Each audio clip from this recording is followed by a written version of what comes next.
If someone were to ask you, "How are you doing?" And if you were to take a pause and not give the rhetorical autopilot responses of, "I'm good, I'm fine, all well, never better." If you were to genuinely ask yourself and find out the true answer, not for the other person, but more for yourself, how are you really doing?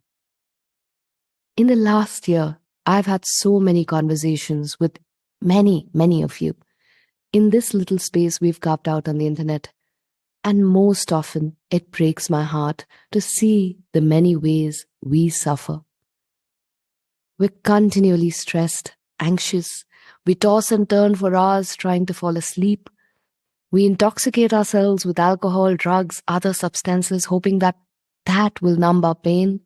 If that doesn't work, we doom scroll our life away on social media, hoping to vicariously live through others' highlight reels. We feel disconnected and lonely, lacking faith in our abilities and often playing the victim card.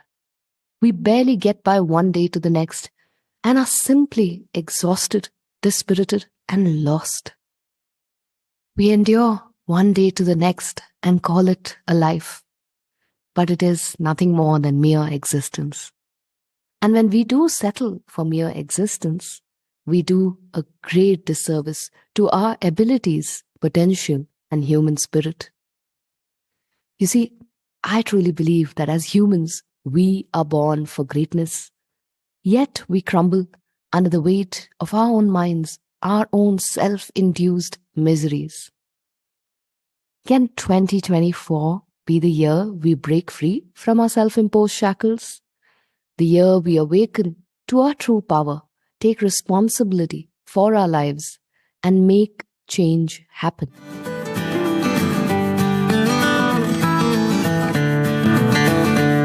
Hello and welcome to another episode of the Own Your Everyday series of the Being Miraculous podcast. I'm your host and self-awareness coach Shweta Shivraman, back with insights and micro practices you can use in your busy lives to own your everyday. As we embark on yet another brand new 365 days, here's a New Year message from me to all our Being Miraculous members across the world. Living is not for the faint-hearted, is it? Forever uncertain and treading uncharted territories, we're always trying to figure out ourselves, the people around us, and the world we live in, and often with little luck. Most conversations I have through Being Miraculous often circle around stress, anxiety, fear, lack of self-esteem, emotional baggage from the past, and uncertainty about the future. Some are on the verge of burnout and are waiting to get out of their current life circumstances. Others are burdened by past actions, failures, and things that did not go according to the plan. Many are stuck in a limbo, gripped by fear, unsure of what next. Few others are cynical, believing nothing goes in their favor, and are restlessly waiting for the other shoe to drop. Most of us are alive, breathing, and for most part healthy. But only a handful are at peace, loving what they're doing, enjoying the successes and the struggles, savoring the little wins as much as they celebrate the milestone victories. Few are living, while most of us simply exist from one day to the next. To live in a world filled with misunderstandings, misgivings, violence, and limited identifications is no cakewalk. Our ever-fluctuating minds keep taking us down one rabbit hole after another, and we end up wondering, where did our time go? Days go by, adding up to months and years, but we remain the same, enduring, suffering, surviving. We sleepwalk through life, suffering over and over again. We suffer at work, engaging in work that's not meaningful or toxic, or simply being somewhere for all the wrong reasons. We suffer our relationships.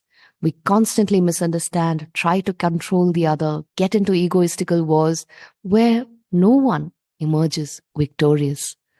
We suffer our minds, that is always working on an overdrive, constantly overthinking, going on an emotional roller coaster, feeling overwhelmed and exhausted.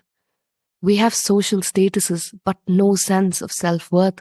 Thousands of followers online, but no deep connections. Lakhs and crores in the bank account, but no sense of satisfaction. Family we call our own, but no real relationships beyond that of convenience.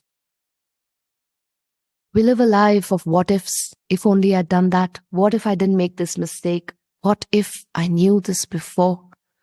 Or we live a life of shoulds and musts. I should do this to be a good mother. I must do this to be accepted by my family, by that XYZ person, or the collective society. We stow away our desires and live half lives that toe the line of expectations of others around us. And then we hold on to anger and resentment, unforgiving, relentless in our hate for things people did or didn't do, or worse, resenting ourselves for the chance we didn't take or did. We berate ourselves endlessly for making the tiniest of mistakes and crumble under the burden of our own unrealistic expectations. I came across a Korean song earlier this year that had these words, Ulmana, Ulmana, translates for how much longer, how much longer. While the entire song had a completely different context and meaning, these words to me felt like a wake up call. How much longer are we going to suffer from self doubt?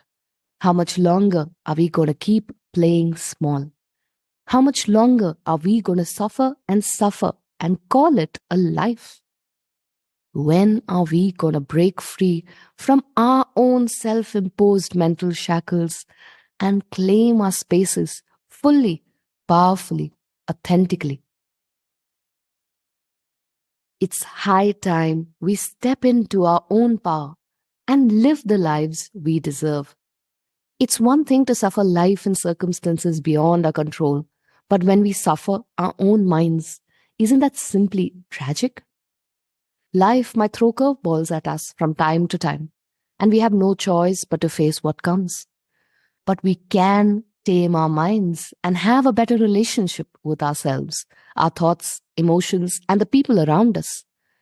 Armed with the right tools, perspective, and practice, we can not only suffer less but also live more. But the catch is that it begins with us. To live a phenomenal life, we need to first stop settling for less. As long as we sleepwalk through life and settle for mere existence, that is all we get.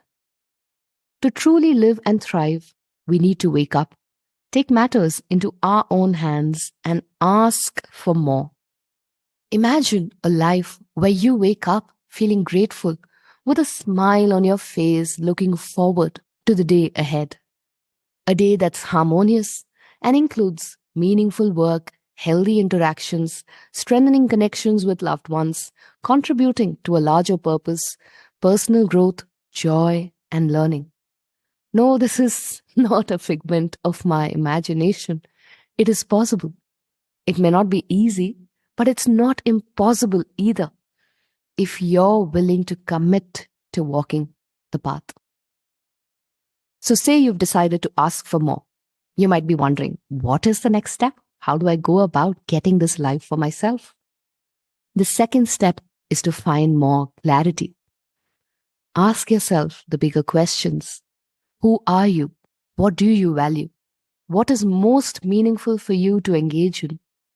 Deepen your self knowledge, because what gives me meaning might not be anything significant to you. You need to find your own answers.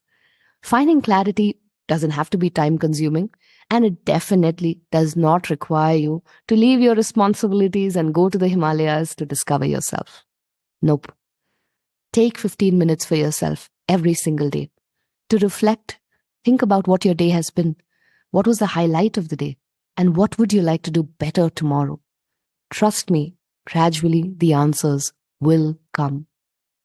Once you start identifying threads that make you who you are, once you identify certain guiding posts of where you want to steer your life to, the third step is to stop second guessing every move. Find out how you can anchor yourself in faith over fear. Doubts, worries, fear, they emerge for all of us and they don't ever fully disappear.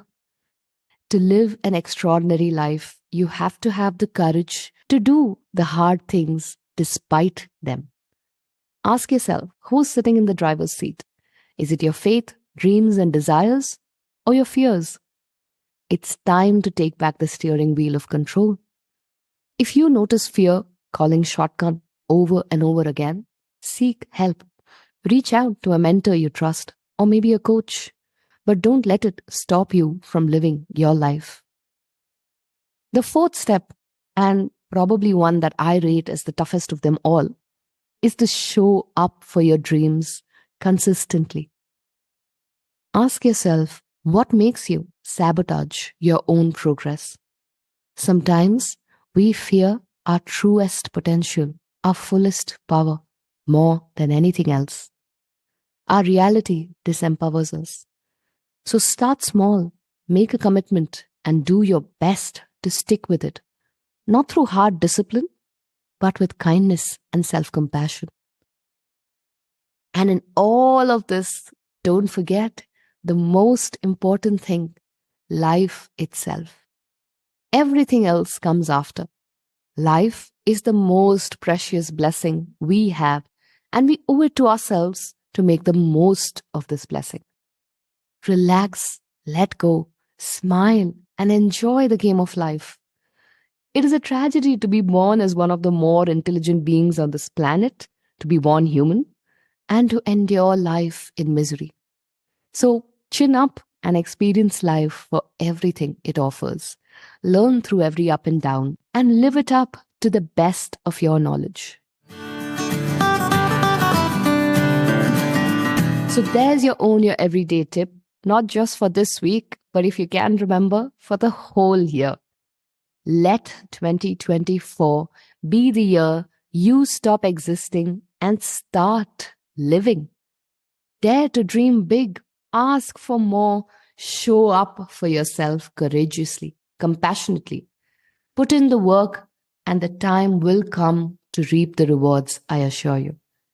And until then, like the saying goes, you got to dance like there's nobody watching, love like you'll never be hurt, sing like there's nobody listening, and live like it's heaven on earth.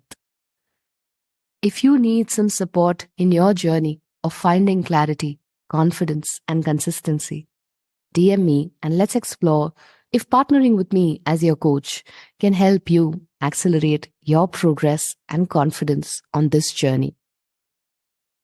Remember, I can be your thinking partner, coach, and accountability partner, but only you have the power to change your life. Unless you're willing and committed to change what you do each day, nothing will change. There's no one coming to rescue us. No letter coming in from Hogwarts to save us and tell us we are magical wizard beings. It is up to you and only you to make it count. And guess what? It's never too late to begin. Here's wishing all of you a happy, happy, happy new year and a miraculous 2024. Until we meet again, this is Shweta Shivraman signing off, hoping you have a phenomenal year ahead. Also, if you've not done it yet, please do subscribe to our podcast and leave a rating or a review wherever you're listening to us right now. It will help us spread the word and enable more people to suffer less and live more. Until we meet again, take care.